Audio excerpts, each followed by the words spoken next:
উত্তমবাবু, এইটা হচ্ছে অরূপ বিশ্বাস, তার প্রেস বিজ্ঞপ্তি, এবং আপনি দেখতে পাচ্ছেন সেখানে লেখা আছে বাংলায় কোনো লোডশেডিং হয় না। মমতা বন্দ্যোপাধ্যায় মাননীয় মুখ্যমন্ত্রী বাংলার অভিধান থেকে লোডশেডিং নামক শব্দটি তুলে দিয়েছে। তাহলে আপনাদের সংগঠনও তো তুলে দেওয়া উচিত, কারণ কি আপনাদের সংগঠনটা পুরোটাই হচ্ছে বিদ্যুতের বিল কমানো, লোডশেডিং কেন হচ্ছে, মানুষের বেসিক নেসেসিটিগুলো কেন পূরণ হচ্ছে তাই নিয়ে। দুঃখের বিষয়, গত 6 মাস ধরে ওই মালদার মানিকচকের এনায়েতপুর এরিয়াতে গ্রামীণ এলাকায় 6 মাস ধরে রাতে তারা বিদ্যুৎ পাচ্ছে। এটা কি সত্যি? একদম। আমরা মানে সেটা মন্ত্রীও বলছেন, বিধায়কও বলছেন, মানে আপনারা এটা নিয়ে আন্দোলন করেছেন? আন্দোলন করেছি, ওখানে তো আমাদের জন্য প্রতিবাদ হয়েছে। মানে তার মানে গুলিটা অ্যাকচুয়ালি চলেছে হচ্ছে বিদ্যুতে কেন নেই, কারেন্ট অফ কেন হচ্ছে, লোডশেডিং হচ্ছে তার জন্য? হওয়ার কথা নয় তো। কারণ কি অ্যাকচুয়ালি আমাদের দেশে পশ্চিমবঙ্গে 10,000 থেকে 11,000 মেগাওয়াট বিদ্যুৎ উৎপাদন ক্ষমতা আছে, এই সিস্টেমটা রয়েছে। আমাদের লাগে 4 থেকে 5,000। না, এখানে কিন্তু বলা হয়েছে, এখানে যদি আপনি দেখেন এখানে কিন্তু বলা হয়েছে 89টি টাওয়ারের মধ্যে থেকে 86টি টাওয়ারের কাজ ইতিমধ্যে সম্পূর্ণ হয়েছে, বাকি 3টে টাওয়ারও বসানো নিয়ে সমস্যা হচ্ছে। দেখুন, আমার তো বিদ্যুৎ থাকলে তো মানুষ বিক্ষোভ দেখাতো না। ঠিক 6 মাস ধরে রাতে বিনিদ্র রজনী তারা গ্রামের মানুষরা কাটাচ্ছে। তারা লোকাল এমএলএ এমপি প্রত্যেকের কাছেই তারা দরবার করেছে, লোকাল অথরিটিকে বলেছে যে আমাদের বাঁচান, রাত্রিবেলা পড়াশুনো করতে পারছে না আমাদের ছেলেমেয়েরা, আমরা টিকতে পারছি না গরমে। এই কিন্তু কেউ কোনো কর্ণপাত করেনি। না করাতে গতকাল ওই বিদ্যুৎ গ্রাহকরা, সাধারণ মানুষরা বিদ্যুতের সাবস্টেশনে গিয়েছিল, লোকাল অফিসার যারা দায়িত্বে আছে তাদেরকে জিজ্ঞেস করতে যে এই লোডশেডিং কবে বন্ধ হবে। ফলে সেখানে করেছে সেই অফিসাররা পুলিশ ডেকে তাদের লাঠিচার্জ করে ভাগিয়ে দিয়েছে। তার জন্য আজকে তারা রাস্তায় নেমেছে, নাহলে তাদের রাস্তায় নামার কোনো প্রয়োজন ছিল না যদি ওইখানে তাদের পুলিশ ডেকে না তাড়িয়ে দেওয়া হতো, এবং বিদ্যুৎ দপ্তরের অফিসাররা যদি সঠিকভাবে বলতো যে না, এই কটা দিন ওয়েট করুন, 6 মাস আপনারা কষ্ট করেছেন, আর কটা দিন ওয়েট করুন, তাহলে বিদ্যুতের সমস্যাটা মিটে যাবে। কারণ কি অ্যাকচুয়ালি এটা পাওয়ার কাট করছে, এটা করার কথা না, হওয়ার কথা না। তাহলে অরূপ বিশ্বাস বা বিদ্যুৎ দপ্তর যে কথা বলছে সেটা তার মানে ভুল, মিথ্যা কথা বলছে। কারণ কি দেখুন, অ্যাকচুয়ালি কেন লোডশেডিং হয়, কেন বিদ্যুৎ কম হয়, প্ল্যান্ট লোড ফ্যাক্টর ইচ্ছে করে কমিয়ে দেয়। কারণ কি বিদ্যুৎ জমিয়ে রাখা যায় না, গ্রিডে ফেললেও যদি চারদিকে না প্রয়োজন লাগে বিদ্যুৎটা নষ্ট হয়।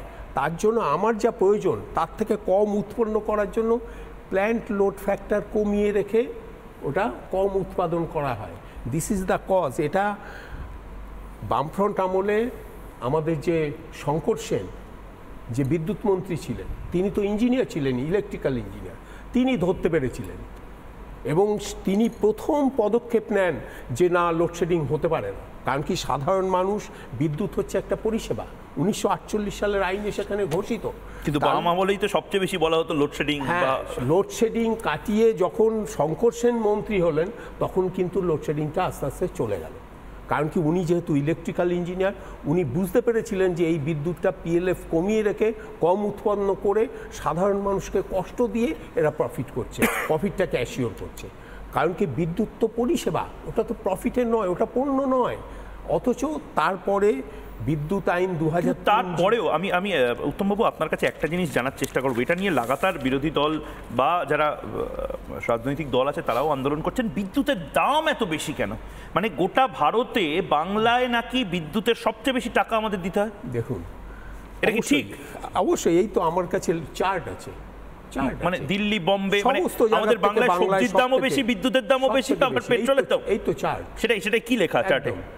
বিদ্যুতের দাম বেশি আমাদের, সব থেকে বেশি। মানে গুজরাটের থেকে বেশি? সব থেকে।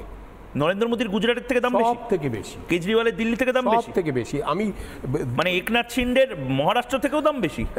দেখুন, 100 ইউনিটের দাম আমরা হিসেব করেছি। দিল্লিতে 0 নেয় না, পাঞ্জাবে 449 টাকা, মানে 4 টাকা। আমাদের কি বিদ্যুৎ বানাতে বেশি টাকা খরচা হয়? না, আমি প্রফিট করছে তার মানে কেউ প্রচুর প্রফিট। দেখুন, বিদ্যুৎ আইন 2003-এ বলা আছে 16% বেশি প্রফিট করা যাবে না। অথচ বিদ্যুৎ উৎপাদনে খরচ, আমরা যেহেতু ইঞ্জিনিয়ার, আমি ব্যক্তিগতভাবে সিভিল ইঞ্জিনিয়ার, আচ্ছা, আমার বন্ধু বান্ধবী ইলেকট্রিক্যাল ইঞ্জিনিয়ার আছে, বিদ্যুৎ উৎপাদন করতে খরচা হয় অ্যাভারেজ 2 টাকা 45 পয়সায় তারা বিক্রি করে। এবার 2 টাকা 45-এ কিনে তারা আমাদের কাছে বিক্রি করছে 7 টাকা, 8 টাকা, 9 টাকা। তাহলে 16% কত বেশি তারা প্রফিট করছে? ঠিক ঠিক। তাহলে আইনে আছে 16% বেশি প্রফিট করতে পারবে না, তাহলে তুমি কত গুণ প্রফিট করছো? কে দেখছে এটা? কেন দেখছে না? সমিতা কোনো উত্তর আছে? কেন দেখছে না? পুরো উত্তর আছে। হ্যাঁ বলুন, আগে বলুন মমতা বন্দ্যোপাধ্যায়ের পুলিশ তারা গুলি চালায়, তার মানে না না, হ্যাপি ট্রিগার পুলিশ দিয়ে যেটা শুরু করেছেন আপনি Happy মমতা trigger বন্দ্যোপাধ্যায়, আমি জানি না, কিন্তু trigger happy তো বটেই। যেটা বলেছেন উত্তরপ্রদেশের এনকাউন্টারের নামে happy তো মানুষকে বটেই। যেভাবে খুন করা হয়, এটা বাংলাতে হয় না। তাই যদি হতো, সন্দেশখালীর এত বড় আন্দোলন যেটা বিজেপি হাইজ্যাক করার চেষ্টা করেছিল, সেখানে একটাও পুলিশ গুলি চালায়নি। 1 2 হচ্ছে যে আপনি যদি কুলতলি দেখেন, সুড়ঙ্গ সর্দার থেকে শুরু করে মান্নান থেকে আফতার সবগুলোকে পুলিশ অ্যারেস্ট করেছে। আবার বলছি, পান্ডুয়া থেকে তারকেশ্বর কৃষ্ণনগর থেকে যখন এই যে গণপিটুনি হচ্ছিল, সব জায়গা থেকে পুলিশ, এবং বউবাজারে যে ঘটনাটা ঘটেছে বুদ্ধিস্ট হোস্টেলকে, বুদ্ধিস্ট হোস্টেল নয়, এটা হচ্ছে যে আমাদের উদয়ন হস্টেলে, সেখানে যে ঘটনাটা ঘটেছে সেখানেও কিন্তু 17 জনের বেশি অ্যারেস্ট হয়েছে। সিট গঠন করা হয়েছে। প্রশাসনের কাজ, তারা খবর পাওয়ার সাথে সাথেই অ্যাকশন নিচ্ছে।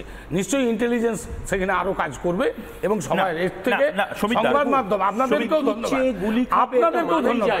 আজকে মানিকচকে যে ঘটনাটা ঘটেছে, যেটা নিয়ে আপনি বললেন, যেখানে 89টা পাওয়ার গ্রিডের জায়গায় 86টা হয়ে গেছে, এটা আপনি বলে রাখি, শুনুন না। পুলিশ 3জন কথাটা শুনুন, পুলিশ 3জন কথা হয়েছে, কিন্তু আমার এখানে প্রশাসনের একজন আছে, পুলিশ কিন্তু খবর পেয়েছি ময়ূর, এই যে পায়ে গুলি করা হয়েছে। হ্যাঁ। আপনি একটু খবরটা নেবেন। আর পুলিশকে যে গুলিটা করা হয়েছে, সেটা কিন্তু পুরো একবারে তার রক্তাক্ত চেহারা, সেটা আপনারা টিভিতে দেখাচ্ছেন। আচ্ছা, এই যে প্রশাসন আইনকে হাতে তুলে নেওয়া, আমার কাছে প্রশাসনের, আমি এটাকে ক্রিটিসাইজ করছি না। সমীর বাবু প্রবলেমটা কি বলুন তো? আইন কানুন থাকবে, আন্দোলন হবে, প্রতিবাদ হবে, কিন্তু যখনই প্রতিবাদের নামে, আন্দোলনের নামে আইন হাতে তুলে নেবে, তখন তো প্রশাসনের কাজ করতে হবে। খুব ভালো কথা বলেছেন, এইবার বলছি, খুব ভালো কথা বলেছেন।